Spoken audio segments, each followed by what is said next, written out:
बिस्मिल्लाहिर्रहमानिर्रहीम। अस्सलामुअलैकुम। उम्मीद है आप लोग सब ठीक हो गए। Welcome to my channel Huma's kitchen. आज मैं आपको आम के जैम की रेसिपी बताऊंगी कि किस तरह से बनाते हैं और इसे हम महीनों तक किस तरह से महफूज रख सकते हैं।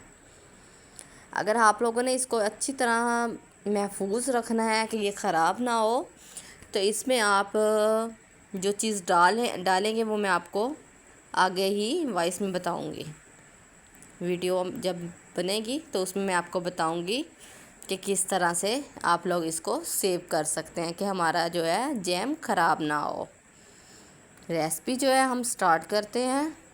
हमने कच्चे आम ले लेने हैं। आप लोग को जो पके हुए होते हैं वो भी लेते हैं, लेकिन अभी जो है कच्चे आम आए हैं तो उसका मैंने सोचा कि आप लोगों के साथ रेसिपी शेयर कर लूँ। प्रेशर कुकर में हमने बनाना है क्योंकि इसमें 5 से 10 मिनट लगते हैं। पानी हमने इसमें डाल देना है और उसमें हमने शुगर डाल देनी है।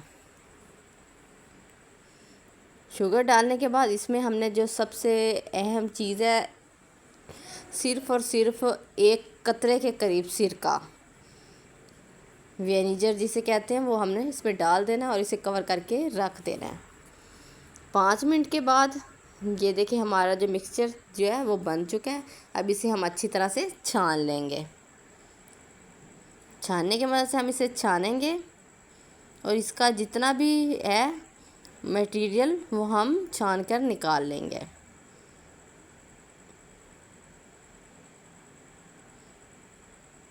इस तरह से हमने छानना है।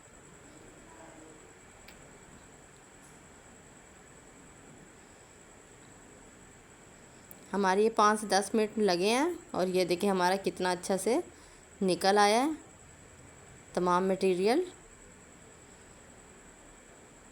उसके बाद हमारे पास जो है ज़र्दा कलर होता है वो हमने इसमें डाल देना है, क्योंकि हमें कच्चे आमों का बना रहे हैं तो हमें इसको थोड़ा कलर देना पड़ेगा, वरना दूसरे आम होते तो हमें उसके कलर देने की कोई ज़रूरत नहीं होती।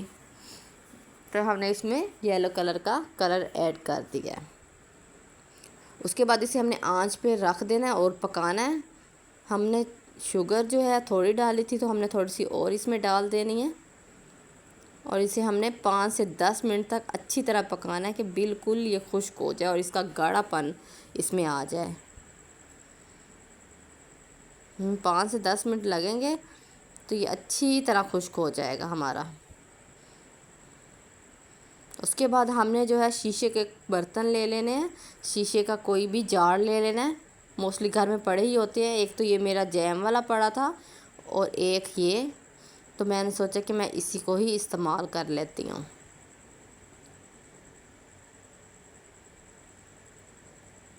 उसके बाद इसे हमने 5-10 मिनट के लिए ठंडा करने के लिए रख देना है। इसकी थिकनेस चेक करें, गाढ़ा बना है और इसे हमने इस तरह जार में डाल दिया। हमारी जो रेसिपी है वो डन हो चुकी है और इसमें जो फाइनली लुक ये थी कि इसमें थोड़ा सा 1 कतरे के करीब विनेगर ऐड करना है। ठीक हो गया। और हमारी ये फाइनली लुक जो है वो आप देख सकते हैं कि कितना मज़े का लग रहा है और बिल्कुल भी नहीं लग रहा कि ये हमने कच्चे आमों का बनाया है। उम्मीद है आप लोगों को मेरी रेसिपी अच्छी लगी होगी। अगर आप लोगों को मेरी रेसिपीज़ अच्छी लगती है तो लाइक कमेंट एंड शेयर लाजमी करें। ओके गाइस, अल्लाह हाफिज़।